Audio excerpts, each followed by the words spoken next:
Kerra Voss woke to the smell of burning composite materials and the uncomfortable realization that she was not dead, which, under the circumstances, felt like either tremendous luck or cosmically poor timing.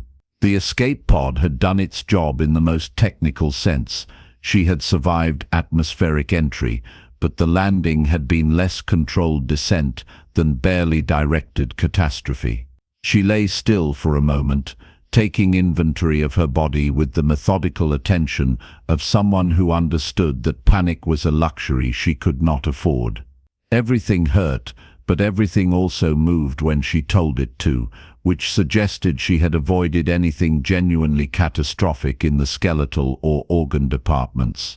She extracted herself from the pod's safety harness and crawled out through the buckled hatch into an alien morning that smelled of wet earth and something vaguely fungal. The landscape that greeted her looked like someone had taken a temperate forest, replaced all the trees with towering mushroom structures, the color of old bruises, and then added bioluminescent undergrowth just to make the whole tableau even more aggressively unfamiliar. The sky was a pale violet, suggesting an atmospheric composition her scientific training told her she should probably worry about, except that she was breathing just fine and had more immediate concerns than the precise ratios of nitrogen to oxygen. The Uvathi survey team, the insectoid xenobiologists she had been studying for her dissertation on comparative field methodology, were nowhere to be seen. This made sense. Their vessel had been equipped with proper emergency protocols. Their escape pods would have deployed location beacons, climate-controlled shelters, and probably nutritionally complete ration packs. Kerra's pod had deployed smoke sparks and a long skid mark across what appeared to be moss-covered soil. She walked a slow circle around the wreckage, her boots squelching in the damp ground. The soles were already separating from the uppers, she noticed. Wonderful.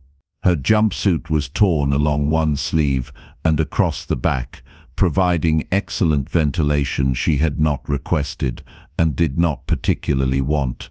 She had no tools, no supplies, no communication device beyond the pod's emergency transmitter, which was now a melted lump of metal radiating heat like a dying star. What she did have was a functioning brain, 2 hands with opposable thumbs, and a doctorate in xenoanthropology that had required her to read approximately 700 tedious papers on how various species adapted to novel environments. The theoretical knowledge felt distinctly less useful when the environment in question was actually trying to kill you through exposure, starvation, or any number of unnamed threats currently rustling in the bioluminescent undergrowth. Kerra took a breath and began her first real inventory, walking the perimeter of her landing site with the attention to detail that had earned her consistently mediocre praise from her academic advisors, who had always felt she focused too much on minutiae and not enough on grand theoretical frameworks. The minutiae, she reflected, seemed suddenly quite important. Fibrous vines wrapped around many of the fungal trunks, tough and ropey with an interesting tensile quality when she pulled on them experimentally. Stones littered the ground in various sizes, many with sharp fracture points where they had broken against each other or against the harder fungal bark. The fungi themselves came in multiple varieties, the towering purple-brown structures that dominated the canopy, smaller white clusters that grew in dense patches and smelled oddly nutty, and a ground-covering species that seemed to form a continuous mat of spongy tissue. 20 meters downhill, she could hear running water, which was either excellent news or terrible news depending on whether anything toxic or carnivorous lived in it. She would need to investigate, but not immediately. First, she needed to think about shelter, about the fact that the temperature was currently comfortable but would likely drop after dark, and about the reality that she had no idea whether this planet had a 24-hour rotation or something entirely different. She examined her own hands, turning them over in the pale violet light. Humans had evolved as persistence hunters and tool users, which sounded impressive in evolutionary biology seminars, but felt considerably less so when you were the human in question, and had neither prey to persist after nor tools to use. What she did have was fine motor control, pattern recognition capabilities that had been honed by millions of years of primate ancestors figuring out which fruits were poisonous, and a lifetime of academic training in observing how other species solved problems. The Yuvathi would have deployed sensor drones by now, mapping the local environment with their characteristic obsessive precision. Kerra had her eyes, her increasingly uncomfortable boots, and a growing suspicion that she was going to learn exactly how much of human technological civilization was actually load-bearing versus decorative. She followed the stream uphill, reasoning that elevation would provide visibility and that upstream water sources were statistically less likely to be contaminated by whatever was defecating, dying, or decomposing downstream. The logic was sound even if every step reminded her that her boots were rapidly transitioning from footwear to foot-adjacent leather suggestions. The stream itself was clear and cold, running over smooth stones in a way that looked implausibly picturesque for a planet that was trying to kill her. She cupped water in her hands and drank carefully, waiting for some kind of immediate toxic reaction. When none materialized in the first few minutes, she drank more, knowing that dehydration would incapacitate her long before any slow-acting alien pathogen. Higher up the slope, she found what would have to pass for a building site, a natural alcove where 3 massive fungal trunks had grown in proximity, their tops spreading to create a partial canopy. The ground here was drier, slightly elevated, with decent sightlines down toward the stream and the crash site beyond. It would have to do. Kerra began gathering materials with the systematic approach of someone who understood that wasted effort was a luxury she could not afford.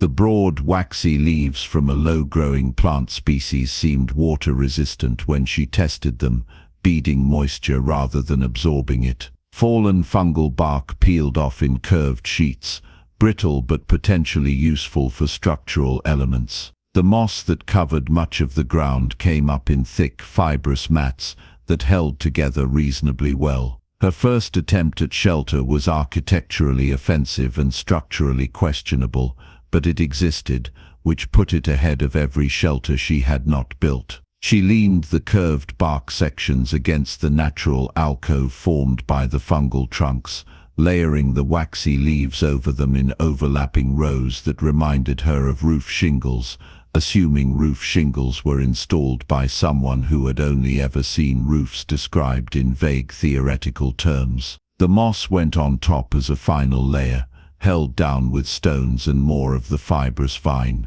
When the sky opened up that evening, the rain arriving with the kind of enthusiasm that suggested weather systems here did not believe in half measures, Kerra sat inside her shelter and listened to water drum on her improvised roof. It leaked. Of course it leaked. But it leaked in specific places rather than everywhere, which represented a categorical improvement over standing in the open. She shifted to avoid the major drips and thought about the Yuvathi's climate-controlled habitat modules with their regulated temperature and humidity, their filtered air and comfortable sleeping platforms. The thought lasted approximately 10 seconds before she was too tired to maintain it, exhaustion dragging her down into a sleep, punctuated by unfamiliar sounds and the awareness that she was, for perhaps the first time in her adult life, genuinely alone. Fire became her obsession over the following days. Kerra knew the theory with the kind of academic thoroughness that was completely useless in practice. Friction generates heat. Heat applied to tinder generates embers. Embers combined with fuel and oxygen generate fire. Simple, straightforward. utterly humiliating when attempted by someone whose hands were rapidly developing blisters. She tried the bow drill method, having fashioned a bow from a curved branch and vine cordage, a spindle from the straightest stick she could find, and a fireboard from a flat piece of fungal bark. The theory was sound.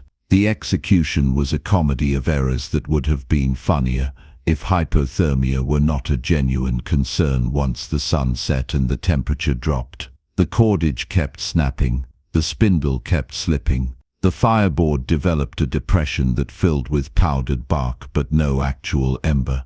Kerra persisted with the kind of stubborn determination that her dissertation advisor had once described as admirable but frequently misdirected, which in retrospect might have been more insightful than she had given him credit for.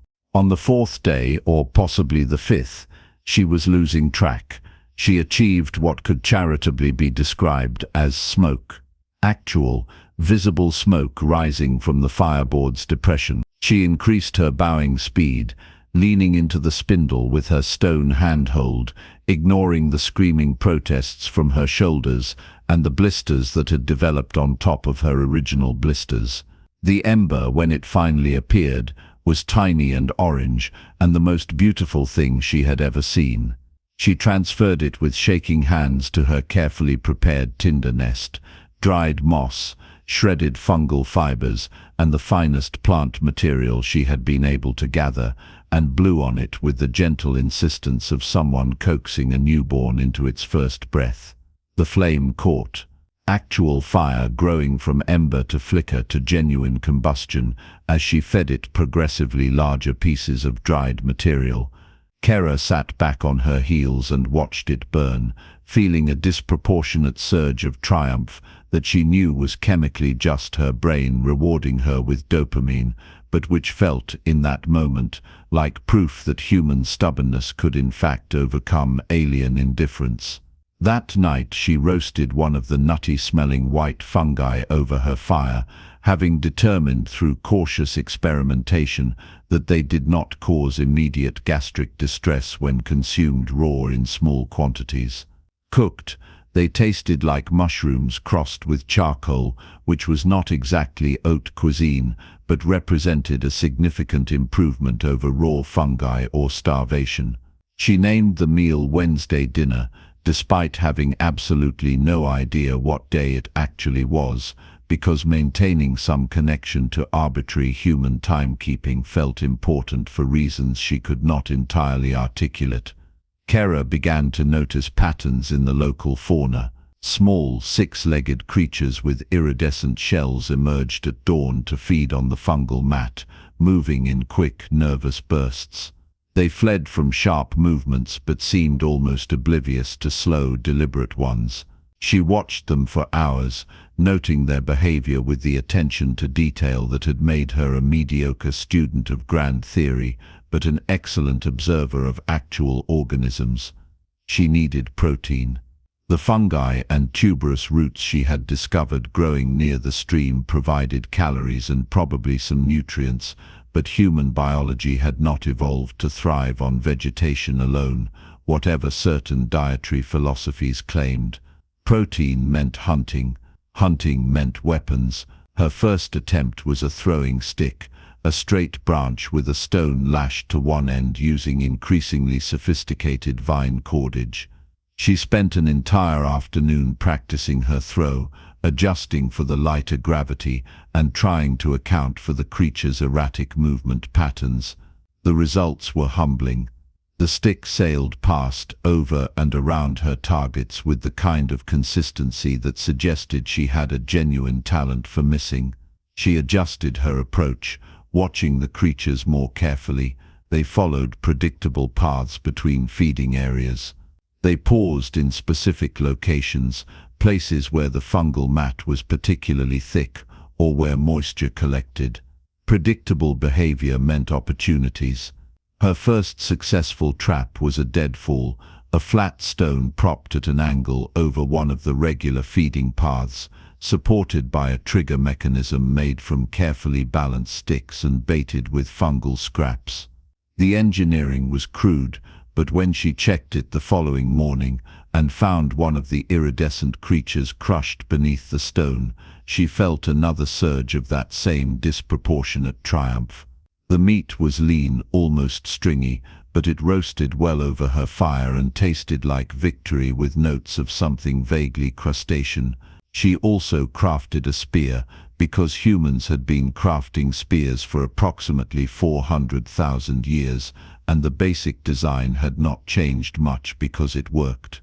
She selected a straight sapling, fire-hardened the point by slowly rotating it over her flames, and lashed a sharp stone blade to the tip using the vine cordage that she was becoming genuinely proficient at making.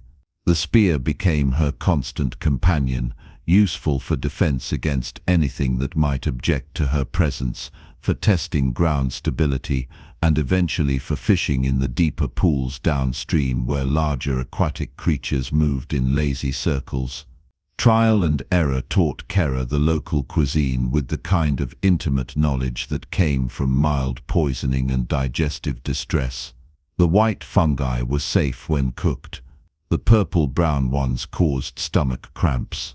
The ground-covering mat was best avoided entirely unless she wanted to spend several unpleasant hours regretting her choices. The tuberous roots near the stream became a staple, bland when roasted but filling with a starchy quality that suggested they were dense with carbohydrates. The six-legged creatures, which she had started calling scuttlers for their distinctive movement pattern, became regular protein. She learned to prepare them properly, removing the shell and the bitter digestive tract before roasting the meat. A routine emerged, organic and unplanned. Check the traps at dawn, when the scuttlers were most active. Gather plant materials in the morning, while the temperature was comfortable. Tend the fire throughout the day, never letting it die completely because starting it again was still a tedious process. Prepare food. Weave baskets from the flexible vines to store surplus materials. The rhythm of survival became almost meditative. Kerra stopped counting days and started counting meals, which seemed like a more relevant metric when your entire existence had contracted to the immediate questions of shelter, fire, water, and food. Her camp expanded incrementally, each improvement small but meaningful. She wove proper walls for her shelter from vine lattices packed with moss insulation, creating something that actually deserved the name structure rather than optimistic pile of materials. She dug drainage trenches to redirect rainwater away from her sleeping area, having learned through wet experience that even the best roof was useless if you were sleeping in a puddle. A raised sleeping platform made from lashed branches kept her off the damp ground, reducing the morning stiffness in her joints. She built a separate fire pit with a stone surround, designating it as her kitchen area because maintaining some conceptual organization felt important for her mental state. A smoke rack for preserving meat followed, constructed from green wood that would not catch fire easily. Each addition was practical, born from observation and necessity rather than any grand architectural vision. The camp grew organically, shaped by the landscape and her evolving understanding of what worked. It would never win any design awards, but it kept her alive and reasonably comfortable, which was the only metric that mattered. 3 months after the crash, or possibly 4, she had genuinely lost count and no longer particularly cared. Kerra was checking her fish traps in the downstream pools when she heard the unmistakable sound of a shuttle's descent engines. She looked up to see a Yuvathi survey craft lowering itself into a clearing half a kilometer from her camp, its landing gear deploying with characteristic precision. She could have run toward them immediately, waving her arms and shouting. Instead, she stood in the stream with water flowing around her calves and watched the insectoid researchers emerge in their environmental suits, already deploying equipment with their methodical efficiency. Kerra returned to her camp and spent the day preparing, smoking a final batch of scuttler meat over her fire, banking the coals carefully so they would stay viable, packing her best woven baskets with samples of her work. When she finally walked toward the Yuvathi camp the following morning, she was carrying her spear, wearing a vest she had woven from processed plant fibers, and she smelled like wood smoke and earth and 3 months of figuring things out. The Yuvathi researcher leader, Živik, examined her with compound eyes that reflected the morning light in fractal patterns. The translation device rendered their speech in flat, mechanical tones that stripped out whatever emotional content their native language might have contained. You survived, without equipment. This was not predicted. Kerra showed them her camp, all of it, the shelter with its woven walls and drainage system, the fire pit and smoke rack, the traps and fishing weirs, the baskets filled with preserved food and tool-making materials. The Yuvathi documented everything with scientific fascination, their recording devices capturing angles and measurements, while Živik's antennae quivered in what Kerra had learned to recognize as their species' equivalent of deep thought. Your biology requires such elaborate workarounds, Živik observed, examining a basket woven from vine cordage. Our survival protocols include environmental suits, nutritional supplements and emergency shelter deployment. You manufactured substitutes from local materials. Kerra considered this. We make do. The inefficiency is remarkable, Živik continued, not unkindly. 3 months of effort to achieve what our equipment provides immediately. Yes, Kerra agreed, because it was objectively true, but I didn't have your equipment. On the shuttle back to the research vessel, Kerra sat in a climate-controlled seat that adjusted automatically to her body shape, drinking synthesized water from a dispenser, surrounded by beings who would have deployed survival modules within hours of landing. The comfort was welcome. The clean clothes they had provided were welcome. The promise of medical evaluation and proper nutrition was extremely welcome. But she kept thinking about her camp, now empty but still standing, a small monument to human stubbornness and improvisational thinking. The shelter would weather several more storms before the fungal growth eventually reclaimed it. The fire pit would fill with rain and debris. The traps would rust and rot. Živik approached, their gait the careful shuffle that Yuvathi used in confined spaces. We would like you to contribute to our report on human adaptive capacity. Your survival provides valuable data. Kerra agreed, then asked the question that had been forming in her mind. What would the Yuvathi have done in my situation if the equipment had failed? Živik's antennae went very still, which usually indicated they were accessing information or considering multiple variables. We would have activated emergency protocols and awaited rescue. Our survival depends on preparation and proper equipment. Without these, our biology is poorly suited to novel environments. And if rescue didn't come, then we would not survive. It was stated as simple fact without drama or distress. This is why we prepare extensively. Kerra nodded, understanding perfectly. Humans prepared too. She had seen the emergency protocols, the redundant systems, the careful planning that went into every research mission.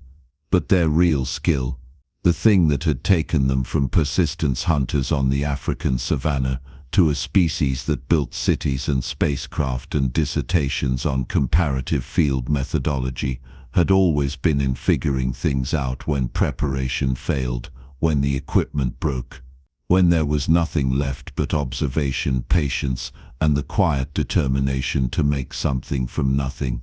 She did not say this aloud. Živik would document it in their report regardless, analyzing her improvised tools and shelter with the same methodical precision they brought to everything.